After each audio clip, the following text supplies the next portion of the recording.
You don't know.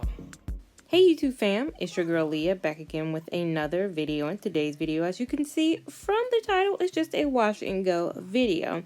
Now, I am jumping right into this video and it may look like, wow, she's just jumping in, no intro at all. I filmed the intro, but for some reason the sound got corrupted, so it looks like we're jumping right into the video. But just to give you a brief overview of what was said in the actual intro part of the video is, as we're jumping into it, my hair has already been washed.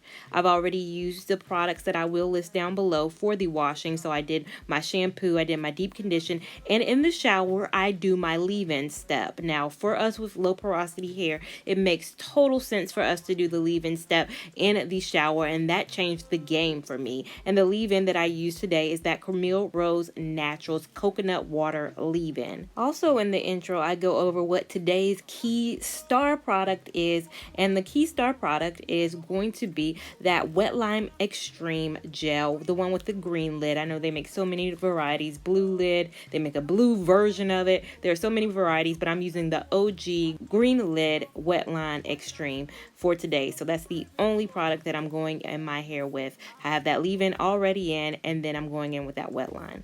Now, already with that leave-in in, I first detangle the hair. I do detangle in the shower, but I go through one more good time to make sure I have all the tangles out before applying that wet line, because after I apply the wet line, the brush leaves the situation. I do not brush my hair again once I start applying that gel. And with the gel, I'm just applying it to my entire kind of section of hair, and then I shingle. I love the shingling method for my wash and goes. It works amazingly well, and it gives me amazing return on definition.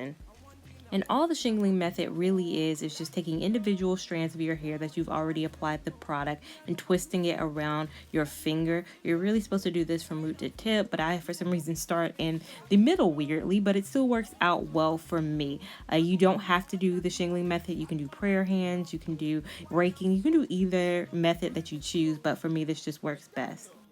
And for sizing of each individual strand, it's really up to you, but you really don't want to get too big. Like, I never really go any bigger than the section that you're seeing me twist right now. I try to keep it consistently pretty small just for the best possible level of curl and definition. So I'm really just repeating that process all throughout my hair, brushing through because I already did apply that leave-in, applying that wet line, shingling, so really twisting it between my fingers or twisting it around my fingers to kind of keep that same curl pattern, my natural curl pattern, just keeping that in, and then moving on to the next. I do this for the entirety of my hair, which usually takes about, I'd say 45-50 minutes. It doesn't take long at all, and that's really what I like about my wash and goes, is it's not really that time consuming to actually apply the products. It's a bad man thing, yeah. Bad girl make you wine to this, nah. Give me that thing where I go feel it, nah. The way you back it up, the way you boss in the place, nah. Steady on time, yeah, don't be late, nah. Said I'm in love with you, and I'ma give you anything you want, and I'ma give you anything you need. Bad man here, wine I'm doing. Said I'm in love with you, and I'ma give you anything you want, and I'ma give you anything you need. Bad man here, wine I'm doing. Tell me low, tell me what you want to know. Me, I no go lose. So after I've applied all the product, I just part my hair where I want my hair to fall naturally and want it to dry, and then I just scrunch my hair up. So this is just keeping that curl really, I guess, tight and defined. So that is why I do the scrunching method. Now, I do not sit under a blow dryer. I really like for my hair to air dry, and especially with us being in this quarantine situation, I really ain't got nowhere to go. So I have all the time in the world to allow my hair to air dry. But in normal situations, for my twist outs, for all my styles, I really think air drying works best for my hair and just keeping the definition that I have. But I know a lot of people can't air dry, so using a diffuser, using a hand dryer, sitting under a dryer may work for you. But again, like I said, for me, I think the way I best retain my length definition, my curl definition, all that is me just allowing my hair to air dry. Tell me what you want to know. Me, I no go lose control. Bad man, I feel your flow.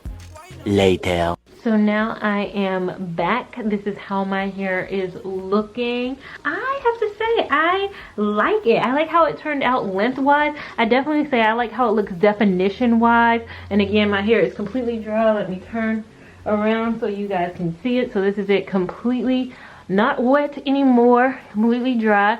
And this is how it's looking. I definitely say definition in the front. I am impressed. The front of my hair never has definition like this, especially if you guys have caught my first ever wash and go. Again, check that out just to see the definition that I'm talking about. The front of my hair had none of that, none of this definition. The front of it never typically acts right, and the fact that it acted right is impressive. Now all I did was kind of add some gel right here to this side so I could kind of keep it on my left side part like I typically do. Of course shrinkage is there, but it's not too bad, I guess. One thing I will say, it is not crunchy. It's not super crunchy. It's not like, it's a little bit of crunch to it, but it's not annoyingly crunchy. And what I'm going to do is I'm going to apply a little bit of oil in my hand and kind of play with it a little bit to kind of take some of that out of it. Again, I don't think it was the issue of the products. The only thing I can think of is maybe if I had added an oil. So did leave-in oil then gel, maybe it wouldn't have this feel to it. But again, it's not like super bad. It's not flaky at all. I have to say, for this being my second wash and go ever in my life, I really like it. I like how it turned out. I like everything about it. Gonna do a little of this. I don't know, I think I'm giving it. I'm loving it. I'm loving this. This might be my protective style in between my crochet braids now, especially if I want to wear my hair out. It didn't take that long. Something I wouldn't mind doing on a Saturday. I'll be interested in seeing what next day hair looks like. I'll start a picture right now of what it looks like tomorrow. It could go south. Sometimes my next day hair, that people be riding out for next day hair, and I'd be like, why mine don't be looking like that? What's wrong with my next day hair? Why can't I have these kinds of things happen? So next day, me interjecting. So this is what I do at night. So that's how I sleep at night. I just put my scarf on and I pineapple my hair like that. And then I just kind of move it over. So this is next day hair. So this is literally the next day. And it still looks good. I think it's got even more volume and definition. But now I'm going to pass it over to 3-day Leah for the 3-day results. Hey y'all, future me coming on here. I just want to come on here really quickly and say this is day 3 with the hair. Me being the crochet hair reviewer that I am and be wanting to give you guys thoroughness in my videos. I wanted to give you thoroughness in this wash and go video too, to let you guys know how it looked on that first day, how it looked on that next day, and now how it looks on we are on day 3. Yes, honey. The curls are still looking good day 3. Again, this is day 3 with that Wetline, with that Camille Rose. Look at this. I've never had front definition, and this is day 3 front definition. I cannot attest to the fact that Wetline and Camille Rose is going to work for every single person with every single different hair type. It still does not feel crunchy, and again, I do believe it was because I used that oil right after, because again, I feel like it could have a level of crunchiness if you do not use that oil right after to kind of, you know, take that a little bit away. But I like that that gel defines the curls. It defines it in a way that no cream, I think, could do. Now I will try wash and go in the future with maybe a cream and other products, but again, when you struck out on your second ever wash and go, what more do you need to do? What more experimentation needs to happen?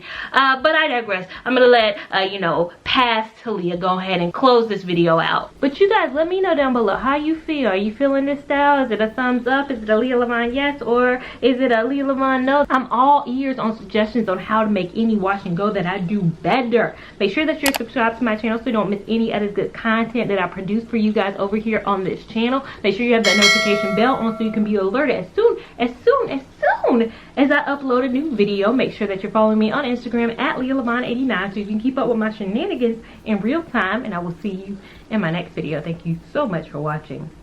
Bye. Tell me what you want to know. I go give you all that more. Bad man, I feel your flow. Wine I'm slow. This one will be private.